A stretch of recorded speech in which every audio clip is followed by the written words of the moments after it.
नमस्कार साथियों, बहुत बहुत स्वागत है आपका पीपल पाठशाला यूट्यूब चैनल में।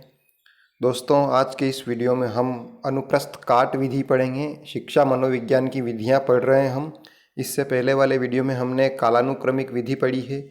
अगर अभी तक आपने वो वीडियो नहीं देखा है तो उस वीडियो की जो लिंक है आपको इस वीडियो के डिस्क्रिप्शन बॉक्स में मिल जाएगी, आप जाकर उसे देख सकते हैं। तो चलिए शुरू करते हैं अनुप्रस्थ काट विधि। शुरू करने से पहले आपको बता दें कि अगर आप इस चैनल पर नए हैं तो इस चैनल को सब्सक्राइब कीजिए और साथ ही बेल आइकन दबा दीजिए। तो चलिए स्टार्ट करते हैं। अनुप्रस्थ काट विधि, cross sectional method. Cross sectional method, इसमें क्या होता है कि जो अनुसंधानकर्ता होता है यानी कि जो रिसर्चर होता है वो कई प्रकार के समूह बनाता है। कि जो रिसर्चर होता है वो बहुत सारे ग्रुप्स बनाता है। इसमें अनुसंधानकर्ता समूहों का निर्माण उम्र व सामाजिक आर्थिक स्तरों के आधार पर करता है। कि इसमें जो रिसर्चर होता है वो किस आधार पर ग्रुप बनाता है कि उनके जो सामाजिक और आर्थिक स्तर यानी कि उनके जो सोशल और जो उनके इकोनॉमिक जो लेवल होते हैं, उनकी जो स्टेज होती है उसके आधार पर वो ग्रुप बनाता है।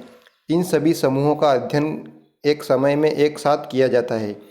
कि ये जो भी ग्रुप बनते हैं सामाजिक और आर्थिक रूप से स्तर से, इन सभी का जो अध्ययन होता है, इनकी स्टडी होती है, वो एक समय में एक साथ की जाती है। यानी एक ऐसा टाइम फिक्स करते हैं वहाँ पर इन सब की स्टडी एक साथ की जाती है। और व्यवहार का मापन तुलनात्मक आधार पर होता है। और व्यवहार का मापन तुलनात्मक आधार पर होता है। और इसके बाद जो भी व्यवहार होता है उसकी जो मापन होता है उसका मापन तुलनात्मक आधार पर यानी सही गलत के आधार पर होता है। तुलनात्मक यानी कि उनका एक दूसरे की कमी और गुण देखते हैं और उनको देखते हैं कि वो किस स्तर पर बराबर होते हैं। तो ये इनका काम होता है। कौन सी विधि का?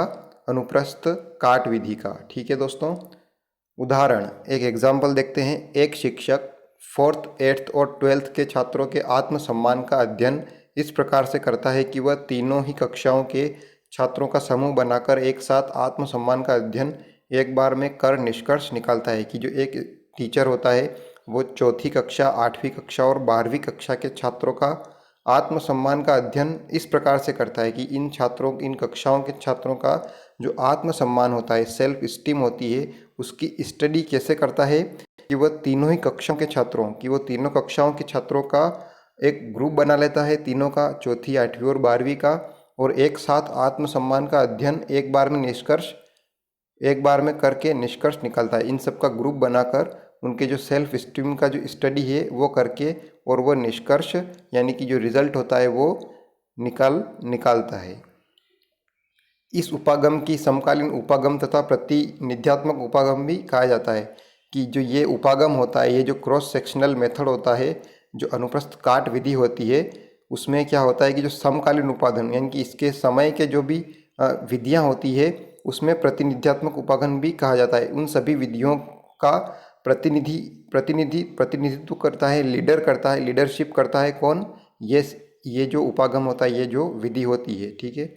विकास के अध्ययन में प्रथम दृष्टिकोण यह अपनाया जाता है कि भिन्न भिन्न आयु स्तरों के व्यक्तियों या बालकों पर विकास की किसी पक्ष के प्रभाव का अध्ययन किया जाता है। कि जब डेवलपमेंट की बात आती है, ग्रोथ की बात आती है, तो उसके अध्ययन, उसकी स्टडी में सबसे पहले यही दृष्टिकोण रखा जाता है, यही विज़न रखा जाता है कि भिन्न भिन्न आयु स्तरों के व्यक्तियों की जो अलग अलग जिनकी एज है, उन लोगों को उनके विकास, उनके डेवलपमेंट के जो भी पक्ष होते हैं, जो भी पॉइंट होते हैं, उन पर क्या क्या प्रभाव पड़ते हैं, उनका अध्ययन किया जाता है। इस अध्ययन में भिन्न भिन्न आयु स्तरों के अलग अलग प्रतिनिधिपूर्ण प्रतिदर्शों के समूह को लेकर विकास का तुलनात्मक अध्ययन किया जाता है। कि ये जो अध्ययन होता है क्रॉस सेक्शनल मेथड में, इसमें जो अलग अलग आयु के जो लोग होते हैं उनकी अलग अलग प्रतिनिधिपूर्ण प्रतिदर्शों और उनकी अलग अलग आयु के जो उनके सैंपल लिए जाते हैं। प्रतिदर्शों यानी क्या होता है? सैंपल। प्रतिदर्श यानी सैंपल। और उनके जो ग्रुप बनाकर उनका विकास का जो अध्ययन होता है उसका तुलनात्मक अध्ययन किया जाता है कि उसमें कौन सी कमी है, कौन से गुण हैं, इन सब का, इन लोगों का अलग अलग ग्रुप का अध्ययन किया जाता है इस विधि में। तो ये शिक्षा मनोविज्ञान की एक बहुत ही महत्वपूर्ण विधि होती है अनुप्रस्थ काट विधि। अब इसमें हरलाख महाशय जो हैं वो क्या कहते हैं 2004 में के अनुसार विकास की अलग अलग अवस्थाओं में ही एक प्रकार की योग्यताओं को तुलना द्वारा अध्ययन समकालीन अध्ययन कहलाता है। कि जो विकास की अलग अलग अवस्थाएं होती है, डेवलपमेंट की जो अलग अलग स्टेजेस होती है, डिफरेंट स्टेजेस होती है, में एक ही प्रकार की योग्यताओं की, उसमें क्या होता है कि जो एक ही टाइप की जो एबिलिटीज़ होती है, योग्यताएं होती है को तुलना द्वारा अध्ययन, और उनका उनका क्या होता है कि उनकी तुलना करके उनका स्टडी की जाती है, समकालीन अध्ययन कहलाता है। इसको क्या कहते हैं हम? समकालीन अध्ययन। यानी कि जो विकास की अलग अलग अवस्थाओं को एक ही प्रकार की योग्यताओं के द्वारा तुलनात्मक अध्ययन को समकालीन अध्ययन कहा जाता है। अब हम जो अनुप्रस्थ काट विधि है उसके गुण दोष पढ़ेंगे। अनुप्रस्थ काट विधि के गुण, तो सबसे पहले हम गुण पढ़ते हैं इनके। यह विधि कम खर्चीली है क्योंकि इसमें अध्ययन एक ही बार में पूरा हो जाता है। हमने पहले पढ़ा है ना कि इसमें सभी की सैंपल लेकर एक ही समय में एक ही बार में इसकी स्टडी की जाती है, तो इसमें खर्चा कम आता है, इसलिए ये कम खर्चीली विधि है। इस विधि में शिक्षक को लंबे समय तक समूह से सहयोग की आवश्यकता नहीं होती है। कि ये जो विधि है इसमें जो टीचर होता है उसको ग्रुप से ज़्यादा टाइम तक समूह की सहयोग, उसको हेल्प नहीं चाहिए होती है, एक टाइम के लिए उसको हेल्प चाहिए होती है। ये विधि जल्दी समाप्त हो जाती है।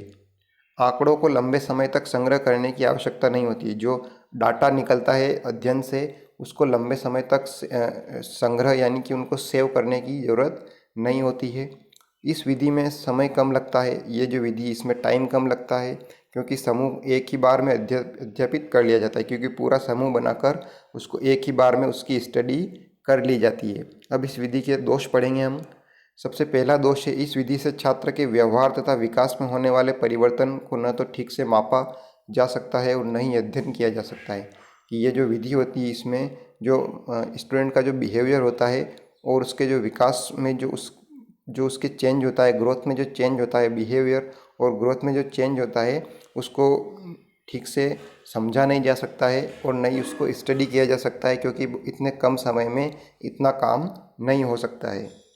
इस विधि से समूह में होने वाले परिवर्तन की दिशा का ज्ञान नहीं होता है। कि ये जो विधि होती है इससे जो ग्रुप में क्या क्या चेंजेस हो रहे हैं, परिवर्तन हो रहे हैं और वो किस दिशा में हो रहे हैं, इसकी नॉलेज नहीं मिलती है, क्योंकि यह अध्ययन भिन्न भिन्न समय पर न करके एक ही समय पर किया जाता है। अगर ये अध्ययन अलग अलग समय पर किया जाता है तो उसके बिहेवियर का पता चलता है, बल्कि ये अध्ययन एक ही समय पर किया जाता है तो इसके जो व्यवहार में परिवर्तन होता है समूह के और जो दिशा उसका ज्ञान नहीं होता है। इस विधि में भी दस्ता प्रभाव दिखाई पड़ता है। कि ये जो विधि होती है इसमें दस्ता प्रभाव दिखाई देता है। दस्ता विधि हम अगले वीडियो में पढ़ेंगे। यह बात तब उत्पन्न होती है जब अनुप्रस्थ काट विधि में जो प्रयोज्यों के समूह होते हैं उनका आपसी मतभेद, आपसी उम्र विभेद अधिक हो। कि जो ग्रुप बनाते हैं उसमें छोटे बच्चे होते हैं, बड़े बच्चे होते हैं और कुछ आदमी होते हैं, तो इनकी सबकी अलग अलग एज होती है, तो रिजल्ट में बहुत ही विभेद देखने को मिलता है। अलग अलग लोगों का अलग अलग नज़रिया होता है, बच्चों का नज़रिया अलग होता है, बड़ों का नज़रिया अलग होता है, तो ये भी इस विधि का दोष माना जाता है। तो आज के इस वीडियो में इतना ही। आज हमने शिक्षा मनोविज्ञान की अनुप्रस्थ काट विधि पढ़ी। आपको ये वीडियो कैसा लगा? आपको कोई प्रश्न हो तो कमेंट करके बताएं। इस वीडियो को लाइक कीजिए, हमारे चैनल को सब्सक्राइब कीजिए और बेल आइकन दबा दीजिए। Thank you very much.